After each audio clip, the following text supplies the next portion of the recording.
This is the third gate of Kamasaka Zen, known as the Forest Well. This is Dharma talk number 1. The importance of scholarly study, integration of knowledge, and critical thinking in the pursuit of awareness in Zen.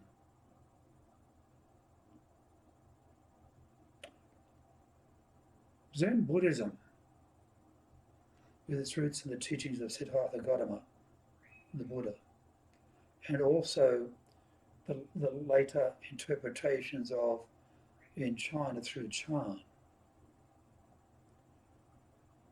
It has long been a tradition emphasizing direct experience, meditation, zazen, and the realization of one's own true nature.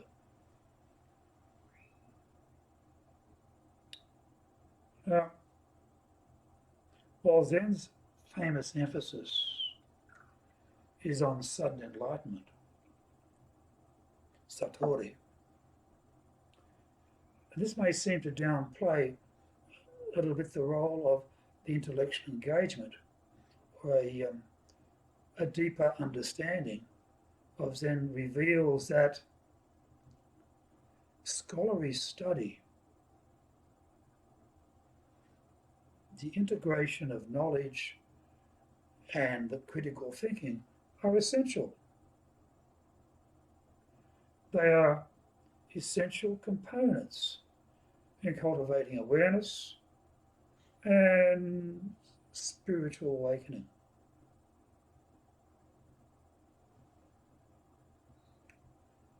Zen's approach to awakening can be paradoxical. On one hand, it advocates for the immediate and direct experience of reality beyond conceptual thinking or beyond conceptual thought. On the other hand, Zen itself developed within broader context, or within the broader Buddhist context, which are rooted in the basic or the ancient texts, the teachings and the ancient philosophies. And these philosophies, texts and teachings, they require scholarly engagement. So to grasp Zen's full potential, it's essential to balance direct practice with an informed understanding of the broader Buddhist tradition and a critical valuation of one's own personal experiences.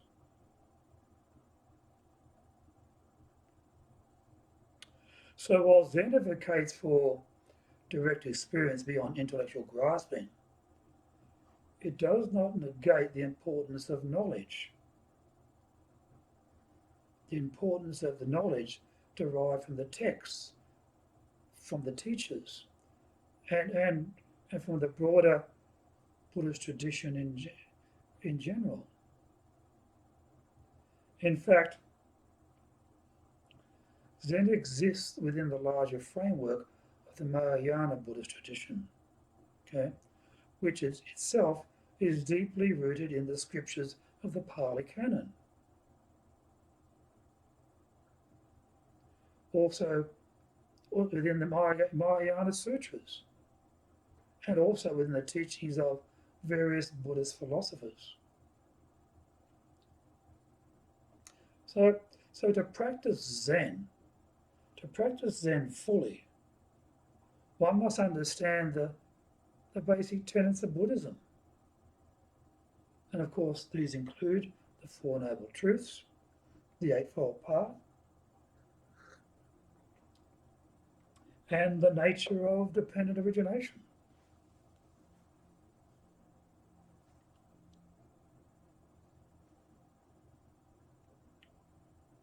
Without an understanding of the historical, cultural, and doctrinal background of Zen,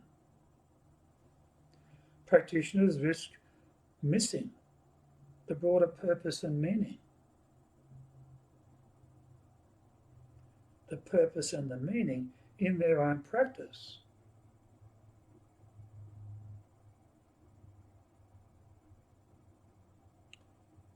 The teachings of Zen masters like Dojin, Huan Yang, Akuin are enriched when one is aware of the philosophical currents they are responding to or building upon.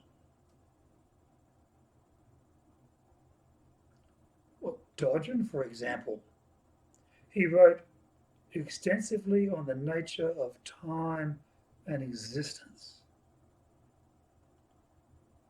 And his teachings are deeply rooted in traditional Buddhist metaphysical principles.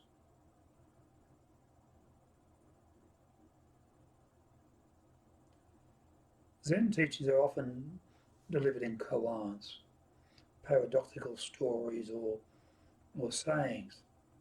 And these are designed to break down conceptual thought. Without proper context, these can be easily misinterpreted as nonsensical and maybe even nihilistic. So a strong foundation in Buddhist philosophy can prevent practitioners from falling into traps of superficial understanding. And this will allow them to discern the deeper meaning behind Zen's seemingly unconventional methods.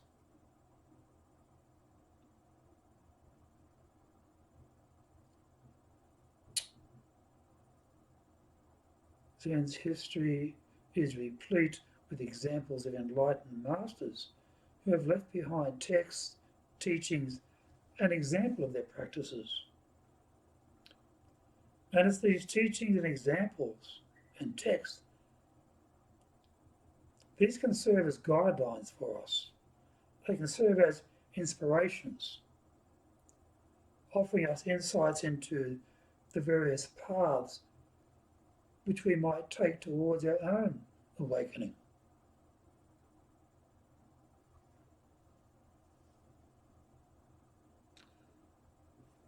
A scholarly engagement with these texts allows us as practitioners to draw upon the wealth and the wisdom available in the tradition.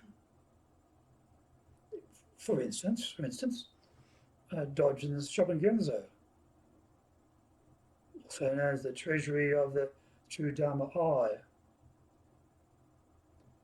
It is a dense, complex text that offers profound insight into Zen's practice.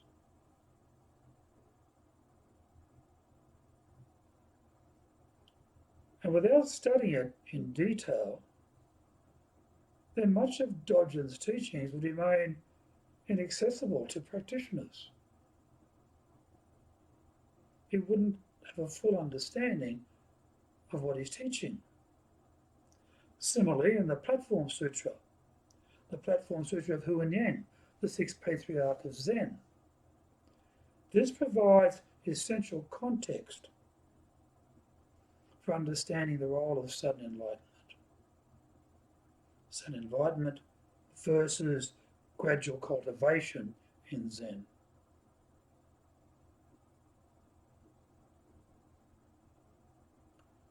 Scholarly study allows the practitioner to engage with these texts, making the knowledge contained within them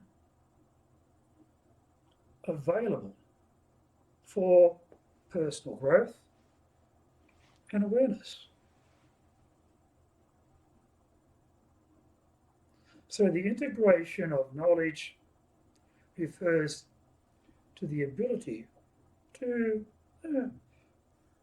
synthesize intellectual aspects of the Buddha's teachings.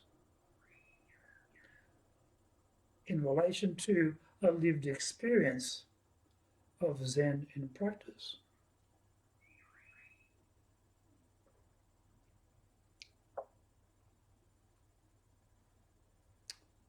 Zen also emphasizes non-duality, the unity of wisdom and compassion, the theoretical and the practical. This integration is where scholarly knowledge transforms from intellectual understanding into an embodied wisdom.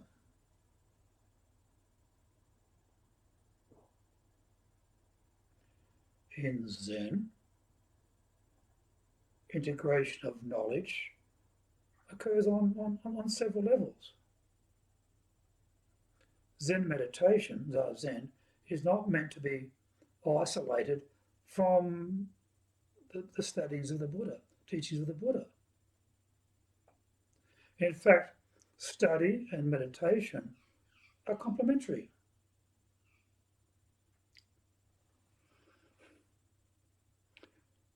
As we engage with the texts and the teachings, then we can gain insight into our own practice. And then we can deepen our meditation. We can deepen our understanding of those texts. It deepens as well at the same time. The process is still cylindrical. Okay? Study informs practice, and practice illuminates study.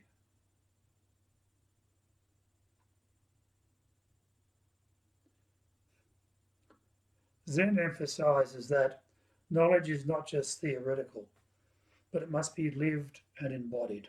Yes. This is evident in the concept of the bodhisattva, the ideal Mahayana Buddhist who seeks enlightenment not only for themselves, but for all beings.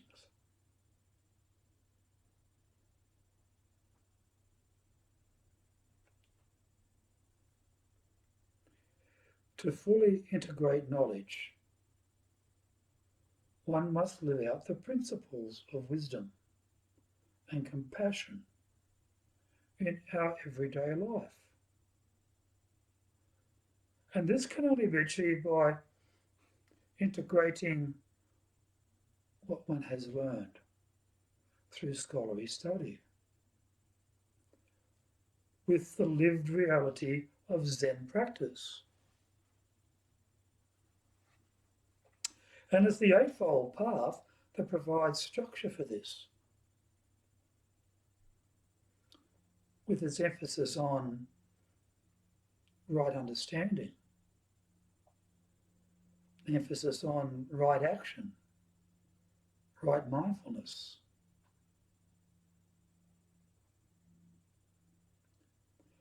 Zen's ultimate goal is to help us as practitioners to break free from the delusion of a separate self and to realize the interconnectedness of all beings. Okay? To do this, one must integrate both intellectual understanding and direct experience. Sounds very obvious. But then there's the concept of emptiness, shunyata. Yeah?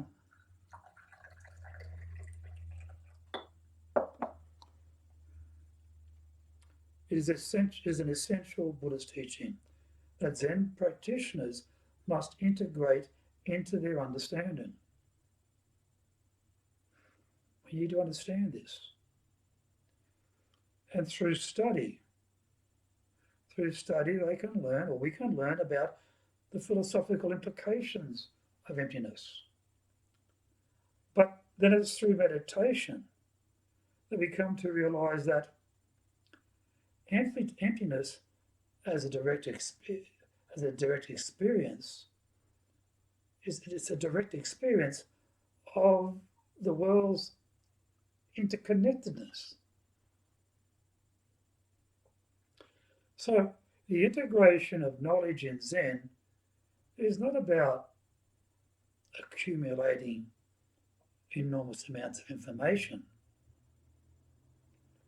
but it's about allowing what is known intellectually to simply inform us on how to live, how to meditate, and how to interact with the world around us. And then we talk about critical thinking. Critical thinking is often undervalued, particularly in the discussions of Zen, because of Zen's traditions is apparently a bit anti-intellectualism.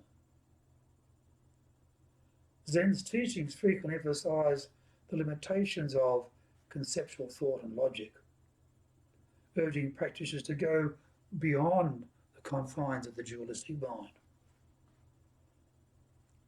However, critical thinking remains indispensable in Zen practice for several reasons.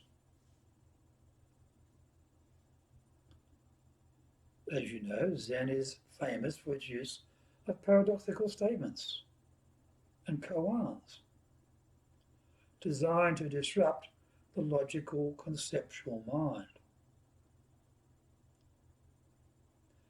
As these paradoxes are meant to push practitioners beyond conventional thinking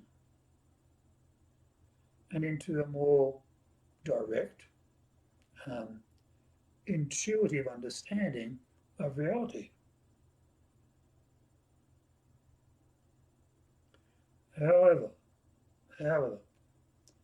engaging with these paradoxes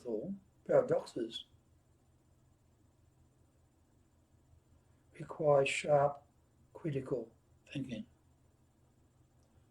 One must recognize when to apply reason and when to let go of it. And critical thinking allows us to navigate these koans without falling into intellectual traps of dismissing them as mere riddles. It is the very process of engaging with the paradox critically that ultimately leads to insight. So critical thinking is essential when it comes to the process of self-inquiry.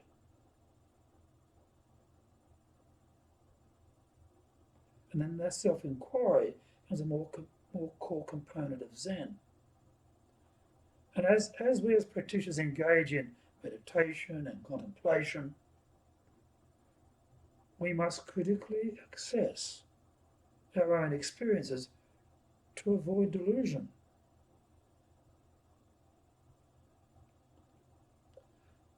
Zen often teaches caution against mistaking temporary states of bliss for for enlightenment. A critical mind is necessary to discern authentic spiritual experiences from one's own ego's trickery. And the ego is a tricky little fellow. This is why many Zen masters emphasize the need for continuous questioning and testing of one's realizations.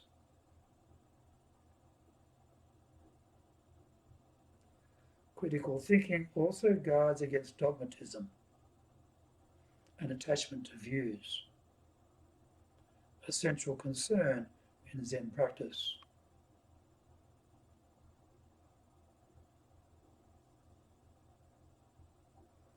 Zen practitioners must be vigilant not to cling to particular interpretations or teachings, or interpretations of the teachings, or of practices, or of their own experiences.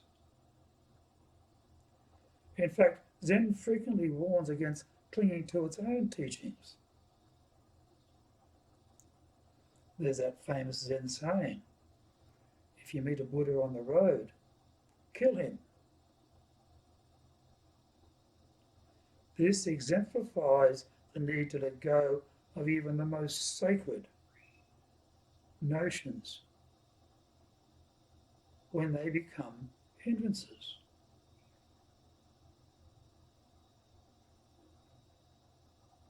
So, critical thinking helps us remain open, flexible, and willing to question our own assumptions.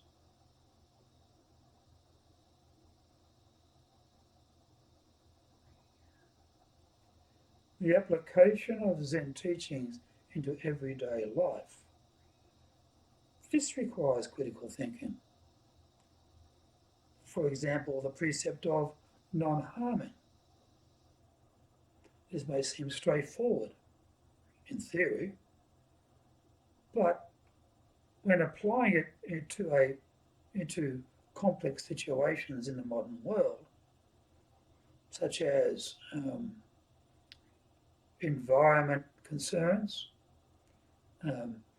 social justice, or interpersonal relationships, this requires thoughtful consideration and also discernment. So practitioners must use critical thinking to navigate these complexities while staying true to the core principles of Zen.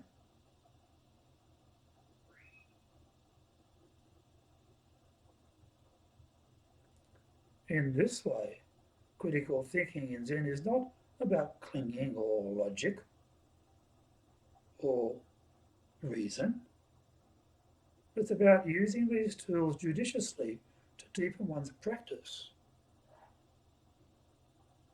and avoid the pitfalls of delusion and dogma.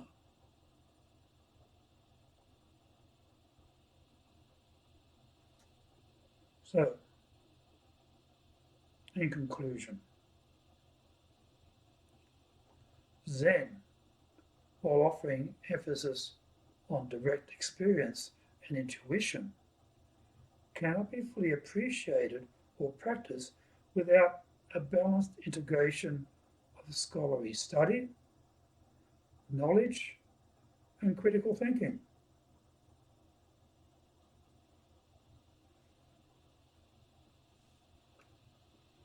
These elements provide the practitioner with a rich foundation upon which to base their practice,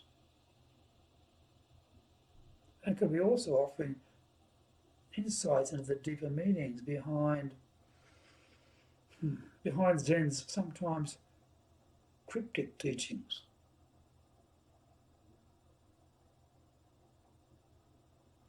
And it's by engaging with these texts, integrating knowledge into one's practice, and applying critical thinking that Zen practitioners can avoid the dangers of superficial understanding and able to cultivate a profound awareness of reality.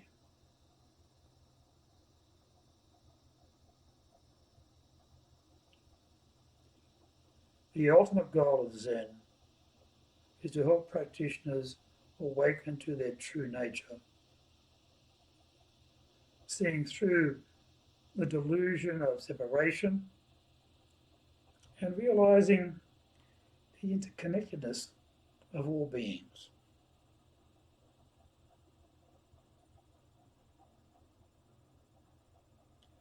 This journey requires not only meditation and direct experience, but also a deep engagement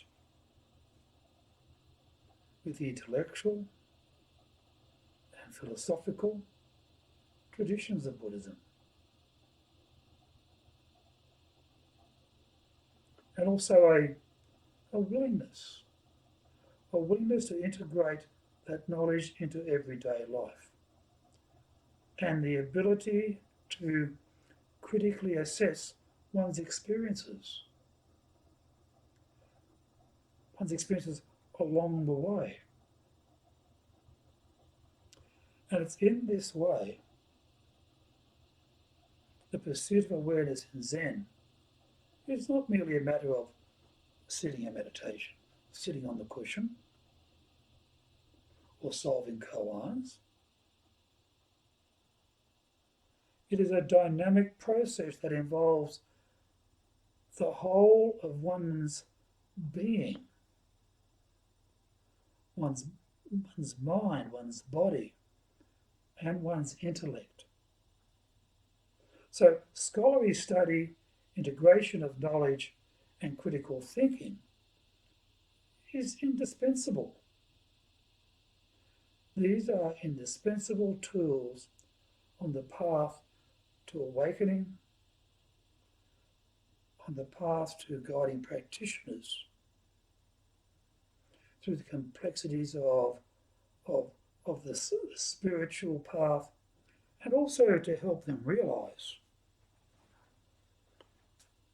the profound truths at the heart of Zen.